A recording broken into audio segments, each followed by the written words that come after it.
Inspired by the life of the savvy and ambitious Colombian businesswoman Griselda Blanco comes a new Netflix original limited series. Griselda tells the story of a devoted mother who, with her lethal blend of charm and relentless savagery, creates one of the most powerful cartels in history. Witness Sofia Vergara's captivating transformation into the godmother of the underworld. Griselda, now streaming only on Netflix.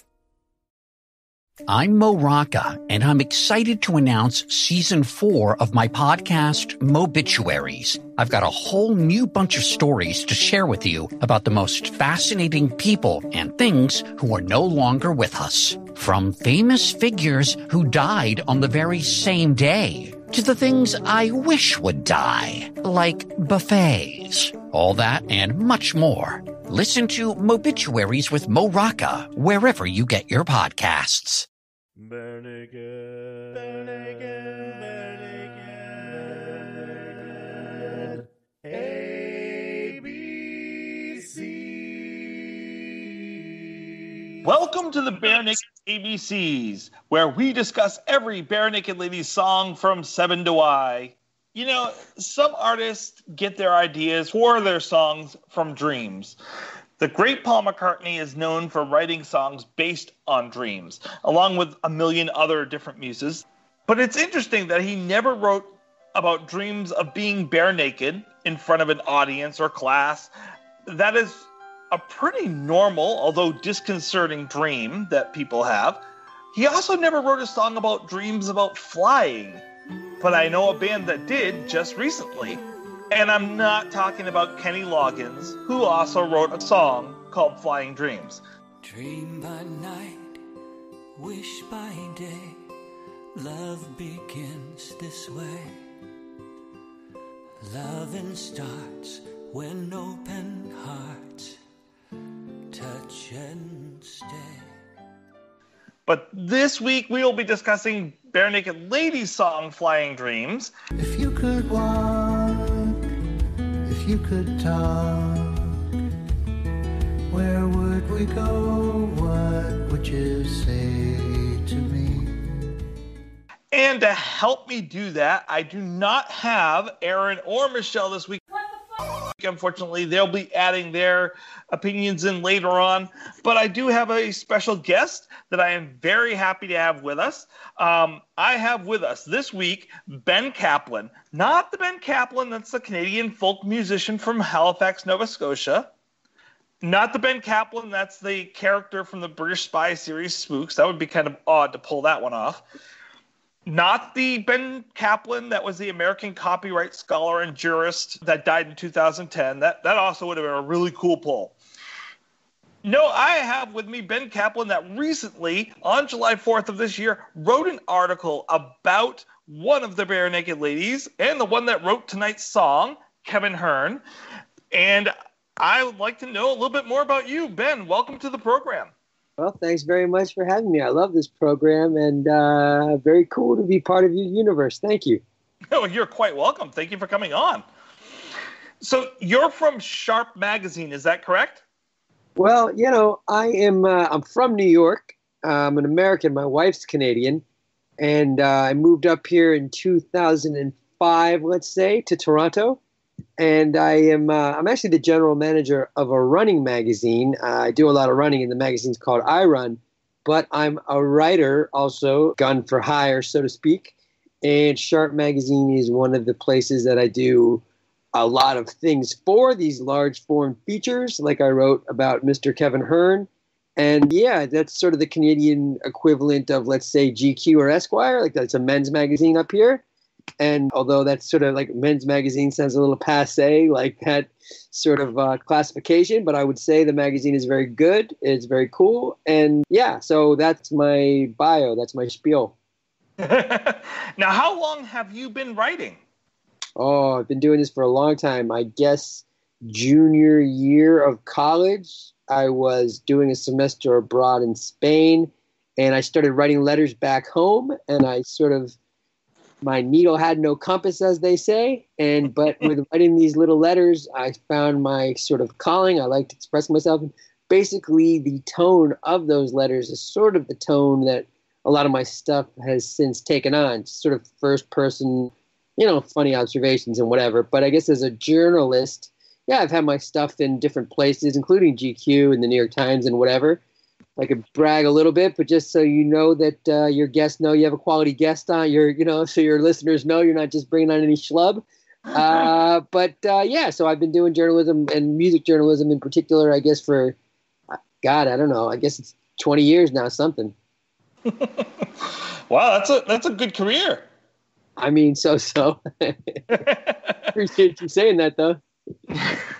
So I've been reading some over the last couple of days of some of the articles that you've written. I love the article that you wrote about whether it's useful to have a therapist. That was a really interesting article that you had. What do you think? I'm talking to someone that understands the field tonight. So, no, I liked the article. I thought it was great. Cool. It's good to have a perspective from the people that are on the other side of the couch, so to speak. Yeah, I mean, I knew it was time to switch. My guy kept falling asleep in the middle of it, and I think that's when maybe not in the hands of Sigmund Freud.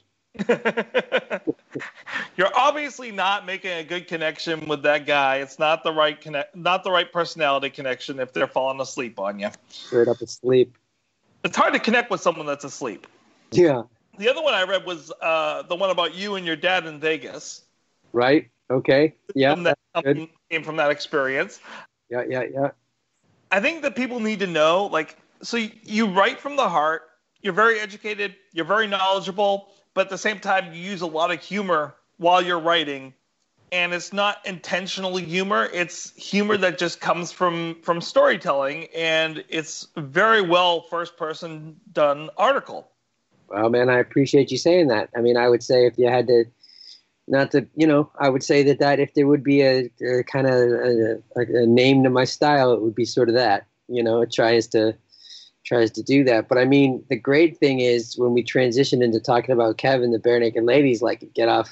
I think we probably used up my 15 minutes of career. But the thing I'll tell you, I mean, what your people are going to want to know is if they love this band, obviously listening to this show, they love this band, that I could say Kev is a person. I mean, he is universally regarded. I mean, he was so open at this stage, the kind of stuff I do. I used to, when I was at the paper, every Tuesday I would do a music story and all the different bands that would come through. They have junkets. So they're putting out a record. So, each person from all the papers and whatever gets 15 minutes with the Killers, let's say, or, Kid Cudi, whoever it is. I mean, whoever's got a record, they come down, and I've done all of them that way. But I've sort of since stopped writing in that way. And I'd rather do less pieces, but do the pieces that I do and make them bigger. But you can only do that on certain people. Some you need the access, and you also need the people to be open to the process. It's not going to work if they don't have a story to tell. It's not going to work. And if they won't let you inside, it's not going to work either. It can't be surface, because I end up spending an inordinate amount of time on doing these things. Like those 1,000 words or whatever it was that appeared, came over 4 months of hanging out with this guy, and and he lives right on the block from me, and and you see him. I mean, Toronto's real cool like that. You see the guys, they're out, they're not, and the musicians at this level, they have money, but they're not rich. He's not, right. And they're doing well. Don't get me wrong, but they're down to earth. They travel around. They go around the city. They don't just go everywhere in a limo. And no, nothing like that. I mean, it's not nothing like that. They're around. I mean, my kids have met Kevin 5 times just because he's just he hits the street. I don't know where I was going with that, but I would say that anyone who's a fan of this band, if you knew this guy, and when we get into that track, this personal unbelievable track about his daughter is really. Something special. Yeah. No, it sounds like you got a lot of great experiences and got to talk to him pretty in depth. I mean, the article definitely takes your style, but it almost in a way takes that first person style that you do so well for you and puts it into third person for him, but it's almost like you're understanding him at a very deep level the way that you've written that article. I mean, you do these things, and it's a luxury. I mean, you almost feel it's weird when I do these. I do, in the year before I did one of these on another Toronto band called Broken Social Scene, and it was the same sort of thing. And what you end up doing with your character, your main character, you sort of go under their skin, like inside them in some kind of weird way. Like you become like, yeah, and you're sort of their therapist, and they're sort of your therapist, and you become sort of like, I mean, you're brothers in this weird way, even closer than that, because you're trusting each other, and then you get to this line that, like, what's on the record, what's off the record, it doesn't matter anymore. Like you're just they're trying to explain their truth, and you're trying to figure out their truth, and you just gotta. It's cool because I've been doing this now with these people, especially the Toronto musicians. I've been doing this for like 13 years, I guess, with them, and it's a big scene, but it's also kind of small. So like, the guys, and we had like, there was 10 other musicians in the thing talking about Kevin that we ended up cutting, blah blah blah. But like, the people, I know them, now. So it's like, it's been, you don't just walk into it and do these things. It's like, I've known him for time. So right. Shows, I mean, hopefully that it reveals himself, and he was comfortable enough with me. It very much does.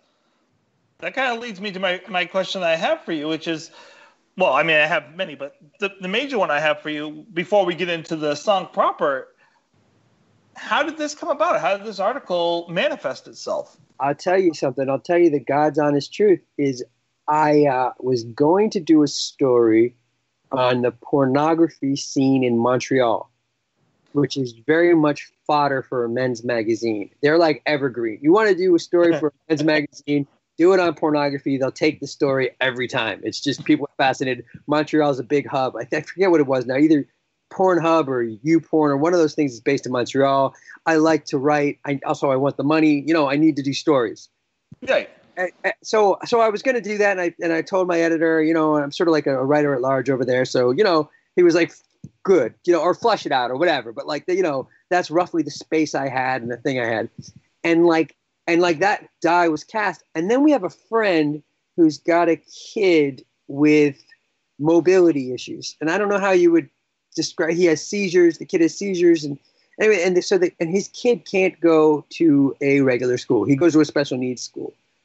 And okay. Kevin's kid goes to that school.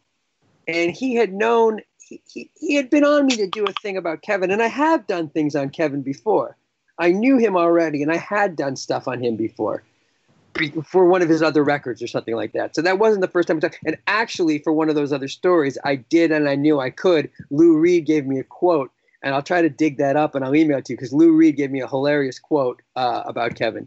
But anyway, my buddy, so me and my editor were out one night, and we ran into my buddy, and he would not stop talking about doing the thing on Kevin, and and it was to me and my editor, and I kind of brushed it off, whatever. But in the morning, I woke up and I was like, absolutely. And I joke about this with Kevin, because you end up immersing yourself, and it's like that's such a bad place to be. And I don't really need to know about people's opinions on pornography or whatever, and people can whatever. All I know is it's just I have little kids and I have a young daughter. Like, I don't know. It's just yucky for me to be around, Yeah.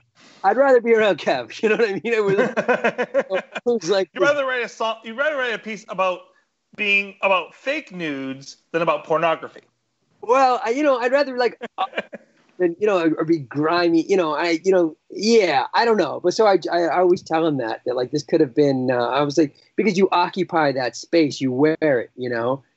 So that's why. So in the morning I woke up, he was like, oh my God, that's terrific. And then me and Kevin, and then it was like, and then, the cool thing too is Kevin is this way that like, we did this before there wasn't like a record to promote or something like that. It wasn't like, that wasn't the hook. Like I didn't need a hook like that.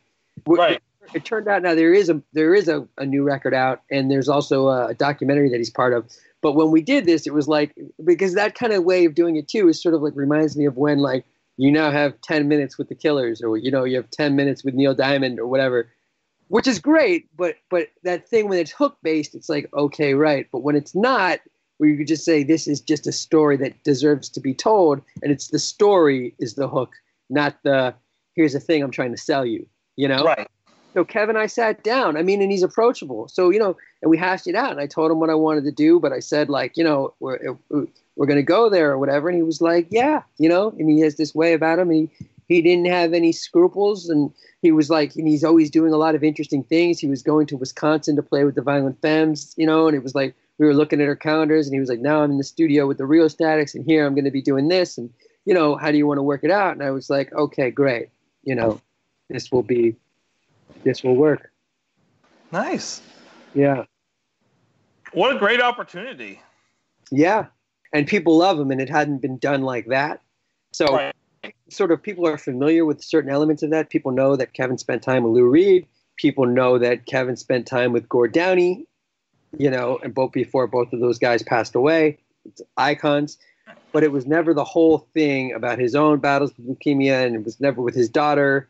You know, the whole narrative wasn't pieced together, how he joined the band and what was going on with Stephen Page at the time, you know, and everybody was very open. And also that I wasn't like chasing some sort of gossipy headline about Stephen Page or whatever that, you know, that writers up here have done. You know, obviously that's news when the band broke up and all of that, but it wasn't any of that. And so Ed and all the guys, like, they were very like, you know, I was in their trailer before they would go on stage, and I was just like at Kevin's house, and like, you know, like they were really like, and nobody, you know, they were an open book, which was nice. Which is great.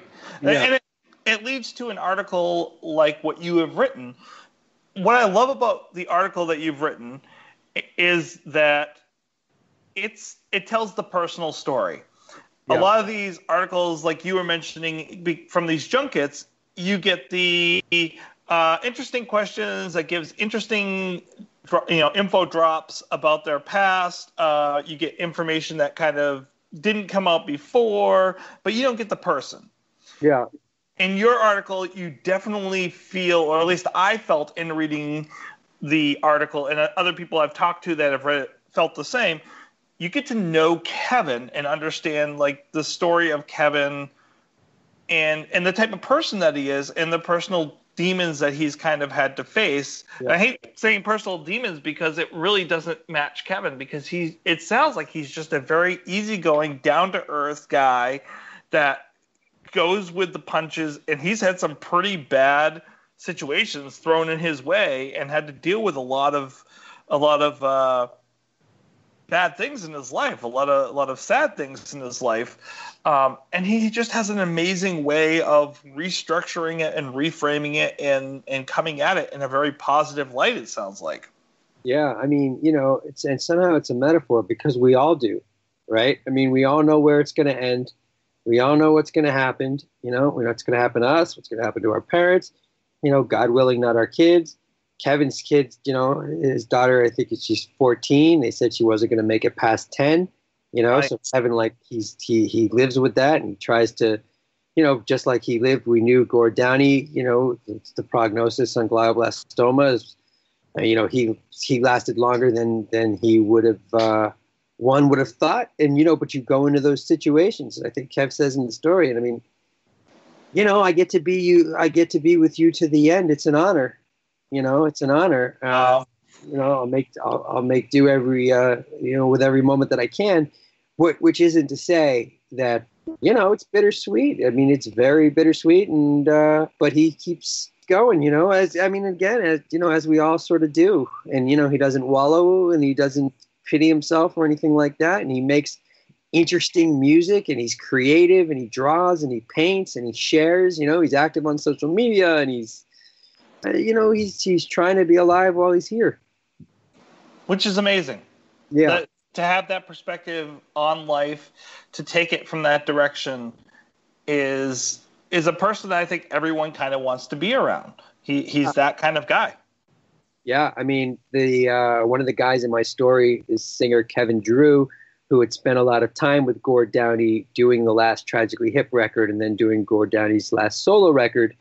And they had a riff, as happens in creative partnerships. Plus, things were going crazy around Gord Downie at the time. I mean, he was dying. So the band was going on tour. He's got his own kids. I mean, just whatever, the guys had a riff.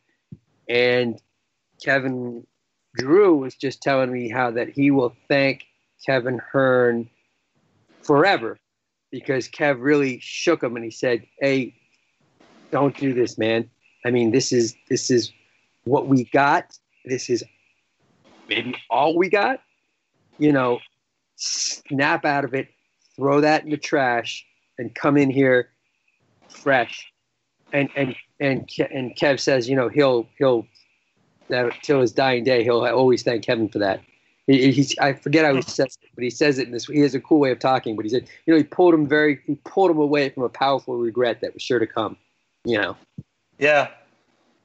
So he did that. So he's a good friend to have. Yeah, he's a powerful man and an amazing man to have in your circle, I would imagine.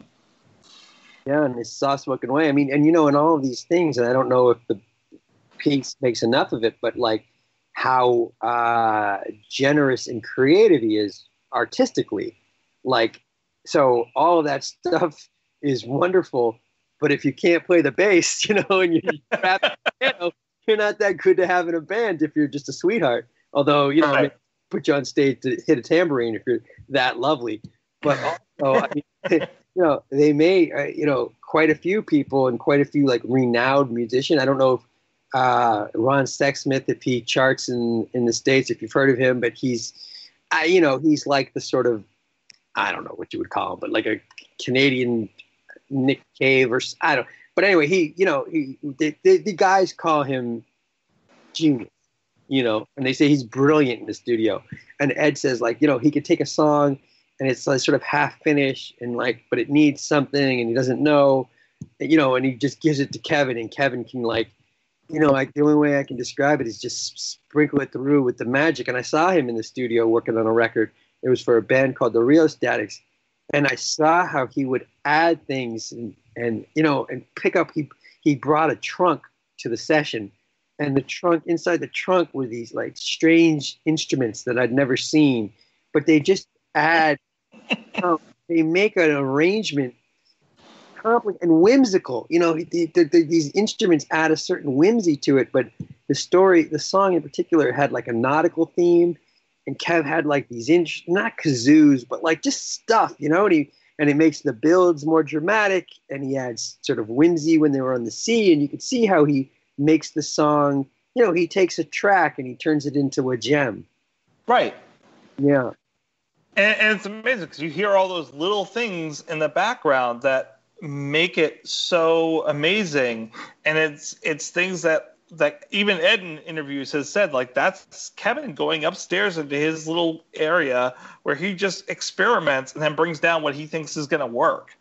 Yeah, I mean, and it makes a tune, it just gives it that thing. I mean, because music, you take a guy on an acoustic guitar or something, it's like we've heard a lot of stuff by now. It's been a long time since Little Richard, and a lot of stuff has been on wax. Right. Oh, to finagle it and things, let alone his sense of rhythm and harmony and just his, he was singing in the church when he was a kid. So, I mean, he can do that, and he's so melodic, rhythmic, just groovy. But it's also this ear to sort of make a tune just, I don't know, just interesting, and that you want to hear it again. You need to hear it again, I think, and that's important. Yeah. And the best example of that is what he does with the song that he wrote himself, but is really a great example is Born Human. Uh-huh. Yeah. All those interesting pieces are just compiled in there, but it all works together really well. Yeah, I mean, he's got a sixth sense with it. And the important thing to know, and I think Ed uses this word too, is he's got a playfulness to it. And you don't want to simplify him too, because he's sad also. And again, in Flying Dream, he talks about being depressed. I mean, he's been, he's not like this, like, space cadet, you know, Elf, you know, he goes to the dark places too. But the notion of playing that you can hear in some of these tracks, you know, a sense of wonder, a sense of awe, and he can commit that to a track just by playing and experimenting. And very much in the session I was at, you know, that was the thing, and the guys were trying to, you know, like, what can we do? You know, very much not like, you know, you always see these things like when bands are at their wits' end and the tensions are fraying and people are, and the energy is terrible, and like, you know, and this is quite the opposite. These are friends. This is playing. This is, let's do something great. How about this? Yeah, man, great. Like, let's try that. Like, okay, what if you know, it's like very much like that improv thing. Yes, and yeah, you know, yeah. They're always adding to it and finding the good things that are going on and building on that.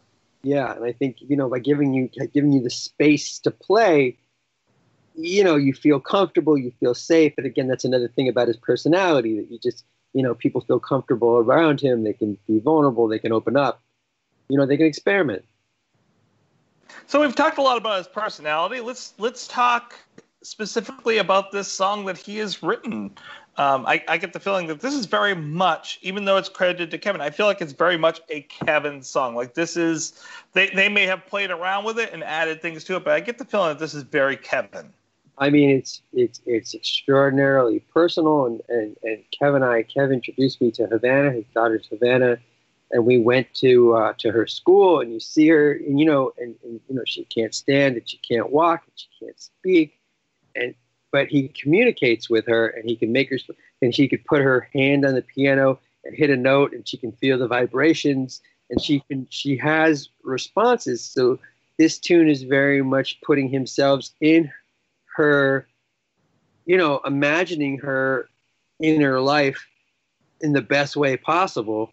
You know, her flying dream, that like, where she goes, I wonder where you go. You know, there's no way of knowing, but he's picturing her up above the clouds, you know, soaring in this dream. I mean, it's an extraordinarily beautiful, moving song. And there's a performer up here named Hayden, and Hayden's very close with the National, whose name might resonate further with the listeners if they don't know who Hayden is. Although I would say Hayden is perhaps maybe my favorite living musician. He is just unbelievable. So if you haven't heard Hayden, please check out Hayden. And if you want a real quick intro to him, you should Google Hayden doing the Nationals' I Need My Girl. Boy, if you want to be blown away, listen to that. But anyway, Hayden's daughter as well goes to school with Alex's daughter and with Kevin's daughter. And she too has some development disabilities. And Hayden does a concert every year, and the National played this, and other people play it, but he does it every year to raise money for these people, to raise money for caregivers who can help relieve the parents some. Because when you have a special needs kid, this is taking all of your energy. You know? Yeah. And how many couples break up with this, and there's other siblings, and the parents are exhausted, and the house is a mess, and you can't get a moment to breathe. And I remember when Hayden first did this, I was interviewing him and his girl, or him and his wife, forget, you know, and she was crying. You know, it's just raw stuff. I mean, it's life. But they've got a platform. He's got this platform. And anyway, so Kev opened the show with Flying Dream, and he had a video. And the video was stuff that I believe his partner took. I believe she's a videographer. I'm not. But the point is, it was of her. It was a compilation of his daughter to that tune live. Wow. I mean, forget about it. In that audience with a fundraiser. I mean, because it really showed, and it showed her, you know, smiling and being with Kevin and the family. But you really, you know, you certainly got the sense that what we were all there for and what he's talking about, and you know, and what that, it was, yeah, it was. I would say, you know, it was. If you were not moved by that, I don't know what to tell you. How powerful it must have been, like, and as the opening, like the starting of that whole charity, like extraordinarily dramatic. And I think, you know, and everybody too is sort of like, it's great that it's to have a platform and to be open about it and to show people and say, well, you know, we love our kids. These are our kids. These are human beings. These are people. These are sentient people with feelings. this is our lives. We're not, you know, you might see us on the street, but you don't know what it's like to be. I mean, no one knows what it's like to be in anybody else's shoes, but this is this, Right. you know, but this is these opening it up and, you know, and sharing. And especially, you know, you're fans of Hayden, you're fans of the Bare Naked Ladies. This is what that means. I mean, and this is who I am. And this is this tune and this is this charity and this is my life and this is my kid. And I love her. And I hope you guys can catch my drift, you know? And, you know, when you give your audience, when you respect your audience like that and you give us a chance, it's like, wow, man. They're going to feel and they're going to be empathetic and they're going to want to help. Yeah. Yeah. And, you know, so it's like it's a net positive for society at large. And it's, you know, and it's such a beautiful song. I mean, while getting ready to do this, I probably listened to it 20 times. And it's just, you know, it's just a really wonderful thing. And for anybody who knows anybody who's ever been in that scene, I've been on the, you know, my two times recently, I've been sitting there and on deathbed watch. And it's like, you could see, and that's not that instance exactly with Kev, what he's talking about, but you know, when they're out, you know, it's certainly a nice way to think about it, because who knows, maybe that is it. Maybe it is. It's a dream. I haven't announced it yet this week. This week's episode is about Flying Dreams off Fake News in 2017, written by Kevin Hearn. It is very specifically about Kevin and his relationship with his daughter and what he thinks about and what he thinks she might be thinking or hopes that she might be dreaming about.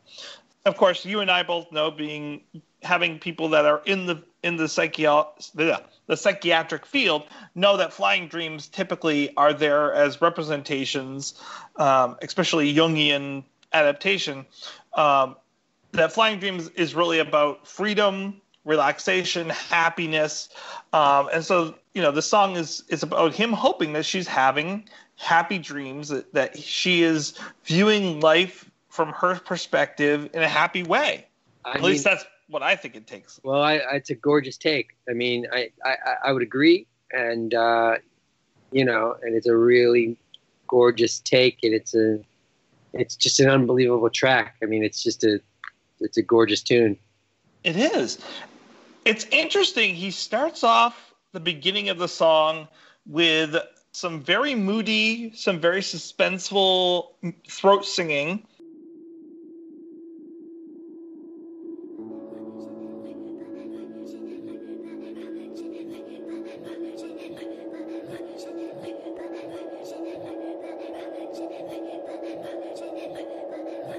By Tanya, I'm going to mess up her last name horribly. Tanya Tagaq. Yeah, I want to say it is. Yeah. She's won the Polaris Prize, and I don't know what he's trying to do there with it. It's an interesting and very different take, because from that opening, which is very moody, it then slips into this very peaceful, relaxed, happy, but at the same time melancholic type of song. Yeah, and I can only think, and that Tanya Tagaq is a real legend up here too. And she's doing a lot. She's very outspoken, and she's an author and things. So she's a big personality, and she's big on the scene, and she's really sort of a radical thinker and for indigenous rights and things. And she's, but I would say, although now I'm only speculating, but perhaps that represents another side of the journey, struggle. It's before we get to the peace, we go through the war, and that's the no doubt this kid feels that. No doubt this kid goes through it. No doubt he does. No doubt his part. And there's got to be struggles. I mean, that's life, and in general, with people who are abled, as most kids walking down the street, is a struggle at times.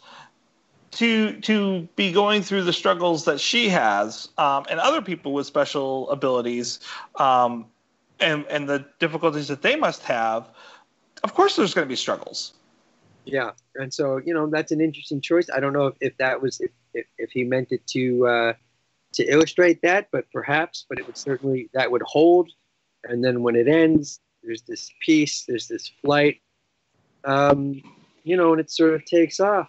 And he hit, and I love this, the tone of his voice, the tenor is it's got that, like, again, it's sort of like it's almost like there's a naivety to it, that pitch that it's at is just so endearing. I mean, it's just it's ethereal. It's almost angelic in a lot of ways, like that, like you had said, that naivete, but at the same time, like it just that angelic kind of ethereal type sound to his voice naturally.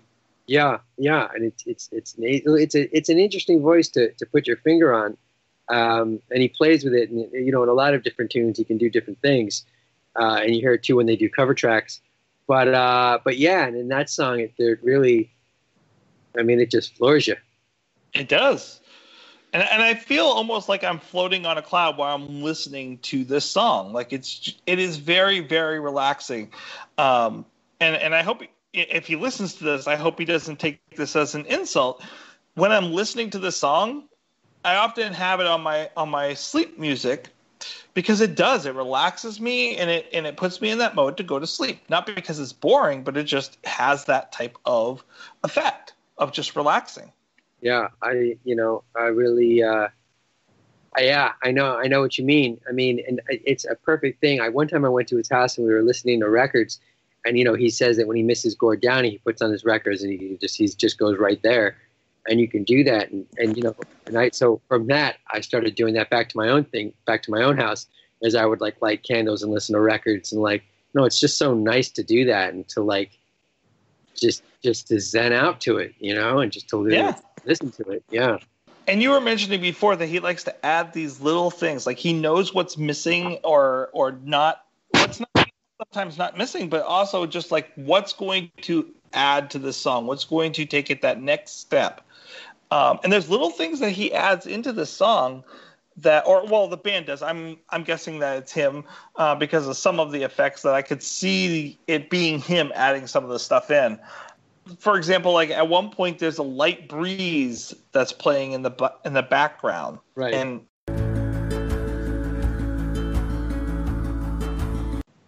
I don't know if it's there for the whole song, but there's times when it definitely comes forward more than others. Yeah, I mean, again, and adding to that effect, I mean, I think if he was listening, he would like that. I mean, that he's definitely trying to make you feel the emotion of the song and to even like incorporate characters' emotions and journeys and to take it as well. Yeah. And then there's another spot where there's almost, I don't know for sure, and it doesn't list it in the liner notes on the album, but it sounds like there's maracas playing in there at one point.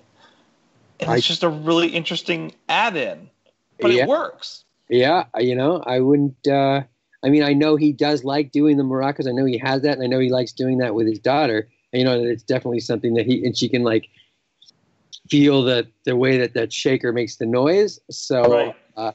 I'd have to go through it again, but that would be certainly in keeping with the piece. Yeah, and it's funny. This song is it's not very. This song is repetitive, but I like it. Like some songs get repetitive, but it's too short, and so the repetition is constantly happening. It's annoying after a very short period of time. The repetition in this song, once again, just blends in, and once again, it's that mantra that's kind of going on. That's kind of like you had mentioned, helping you feel zen in that moment. Yeah, I mean, it's just got a sweetness to it. I mean, and it's pretty short, so I don't know. I always feel like when it leaves you, I almost feel like it leaves you too soon. That it's like when it's ended, you want to hear it again because I want to spend time in that space. Yeah.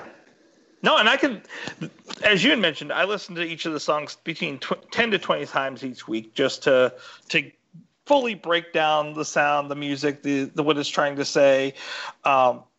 I didn't mind listening to the song 20 times this week. Well, it's a great song. You shouldn't. You listen to it that many times. Yeah.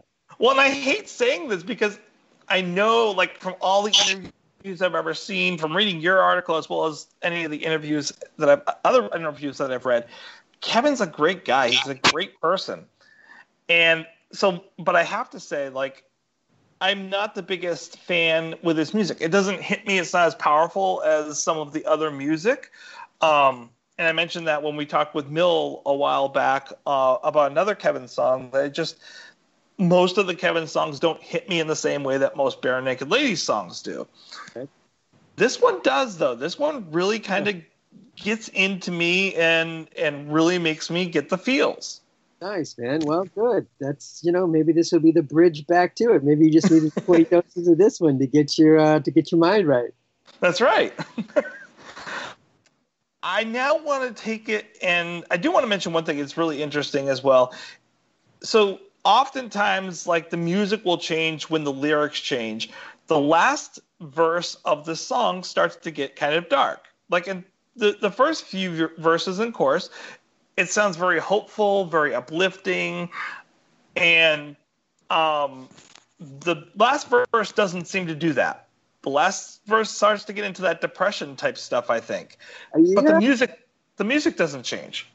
I mean, it's an interesting tune, and he says that, he admits that I forget how he says it, he's been driving in the blue, something like that, and, yep. It's not, and I appreciate that too, and it was like very quickly, you got to be careful with these people, nobody's an angel, and he's a great guy, but he's human, and it hasn't been, when he was on tour with the band, and they couldn't find him, and they broke down his thing, and he was on the ground out, Right. So, like, it's it's nice to have this dream, but he's working just like the rest of us, all of us, anybody. You're the best person. You're Obama. You're whoever.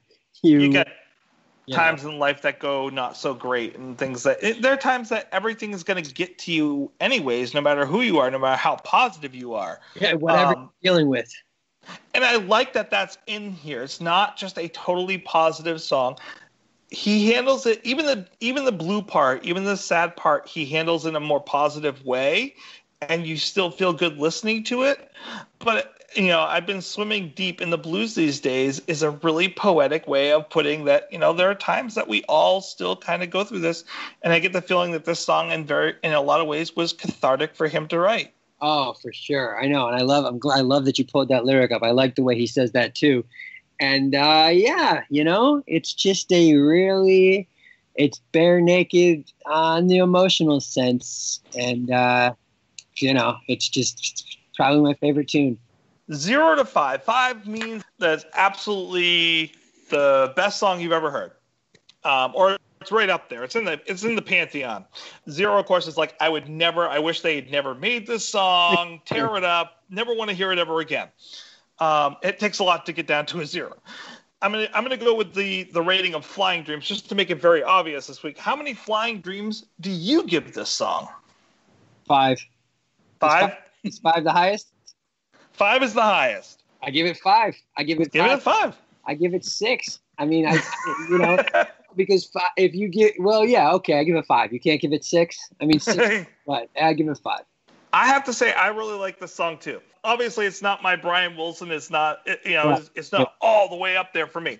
But for me, it's definitely up there, and it's one of the higher ones that I have for Kevin as well. I want to say at the highest ranking that I have. This will be the highest ranking that I have for a Kevin song. I'm thinking, sitting here with this song, it's not one that I listen to all the time, but it is one that I will listen to put me back into a really good mood. It's one that I enjoy, and I will seek out at times. So I'm going to say that it is a 3.75. Okay, I mean that's. But if you saw it live, my man, if you saw that thing live, I know you now after this long talk. You would be on the ground. You would not be. You would eat that at 3.75. Oh, I believe probably if I saw it with the video that you had mentioned, if I saw it with all of that live in concert with him doing it. It would totally blow it off the charts at that point. And everybody knew what they were there for, Oh, yeah. I mean, come on. Oh, yeah. But this song, even without all that, really digs in and really gives me the feels, and I love that about a good song. Hi, this is Michelle. I'm here to talk about Flying Dreams. I listened to the spoken word version first and I just loved it. It just felt so important, I guess is the word. It's not really the right word. Heavy. It had a great weight to it, but it was really, really good. And then I listened to the musical version of it, Kevin's version. And of course, whenever I hear Kevin's lyrics at first, or his vocals at first, it always makes me think of like a back to school special, or like a Fraggle Rock or the Muppets, kind of like Kermit the Frog in the bog before he heads to Hollywood. But with this song, it became more than that. And what I loved about the song was the build. You know, you've got his very simple vocals, and then they're just layers keep getting added and added and added throughout the song. And I just think that's such a brilliant songwriting technique, or a audio styling technique. It's, you know, his vocals when they're layered like that are just absolutely gorgeous, and I do love them. So, you know, the Kermit the Frog reference kind of quickly went away. I have to say something about this song. Like, it's beautiful, but it also felt really, really sad. There's something really sad about this song, and it just, I don't know. I really enjoy the song. I think it's beautiful. I think it's one of Kevin's best. I think it's one of my favorites of his. I don't know the whole story behind the song, but it certainly feels like there is one. And I love it. And I give it a 4. But my favorite part was the building of the vocals, the harmonies, and they just become better and better. And again, that's really what I love about Bare Naked Ladies. It feels good on my ears to listen to. Yeah, so that's it. I hope you're all having a great day. So each week I also do an appearance. I want to throw the appearance out that this week during the fake news process, they did webisodes. So the appearance that I have for this week is Kevin talking about his artwork that he does, and the keys and his keyboards and his. So it's a webisode about that. That's going to be this week's appearance. And I want to go back real quick, and I want to plug your writing. Can you give us places that people can find you? And also, if you have other stories about Kevin, places that people can find those other stories about Kevin that you've written. That's interesting. Well, the magazine that I do is called iRun, and that's irun.ca. And we have an issue coming out this Friday, actually, so that's exciting. But if they wanted to see, I'll email you that picture, that piece I did on Kevin with the Lou Reed thing from the National Post. Because I don't have a website with my stuff on it. I'll email you too. I tell you what, why don't we make you the conduit? If anybody listens to this and want to read my stuff, I've got one about the Tragically Hip when so Kevin is sort of tangentially involved in that, and that was really personal. I'll send you that one, and I'll try to find you my one on Kevin with the Lou Reed quote. That'd be great. And I will put all of those things that you send me onto our liner notes for the week, so that way people can easily access them. So real quick, I do want to throw out there an interesting interaction that I had this week. So I had the wonderful experience last night of going to the Weird Al concert in Boston. Nice. And my wife, being the wonderful, amazing person that she is, for Christmas, bought me the meet and greet package. I have never met the man, and I was so utterly entranced and amazed that I got to meet him. And of course, during the signatures, we had time to ask him a question. And my question that I asked him was about the time that when Jerry Springer was going out, when he was writing Jerry Springer, I should say, and released it. And at the same time, Bare Naked Ladies had the 1 week going on. They did a concert at the Grove in California and invited him on stage to play If I Had $1 Million and to do the accordion. And of course, he gets up, and I've used that appearance in the past, so please go back, reference that appearance in the past that I have posted. And Weird Al got on stage and played the accordion with them on stage doing If I Had $1 Million. So I asked him, like, how that happened. How did that come about? Weird Al, being very much like you had mentioned with Kevin this week, just very down to earth and very easygoing and just normal person, said, well, my family and I kind of frequent that shopping mall quite often. And I just me and my family just happened to be at the Grove, and we saw them playing, and I was in the audience, and they picked me out of the crowd, and they're like, hey, come on up.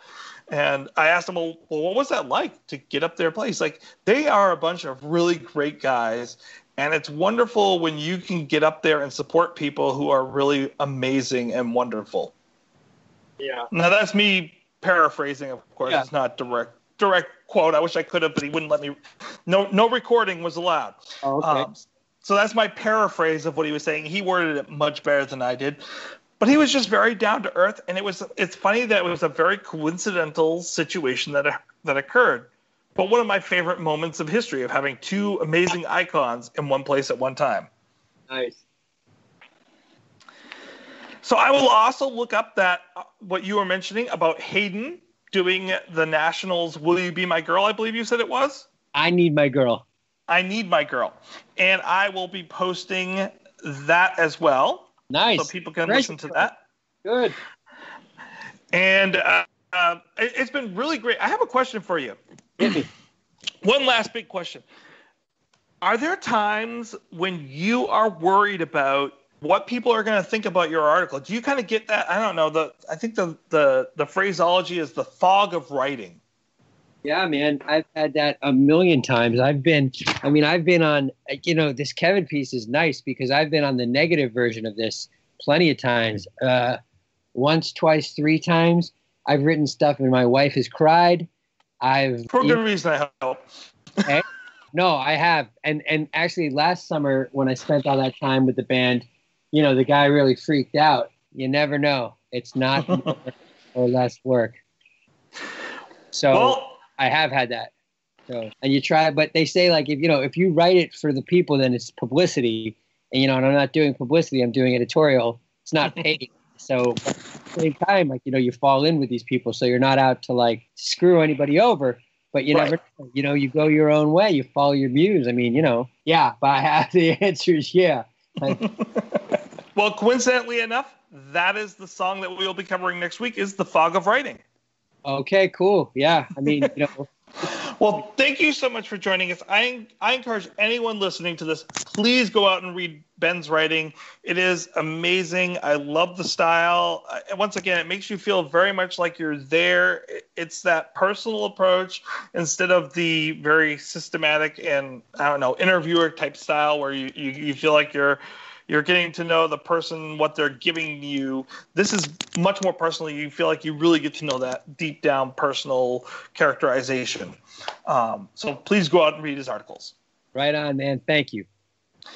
And thank you. That was fun. Thanks, that was fun. Don't forget, no regrets, except maybe one.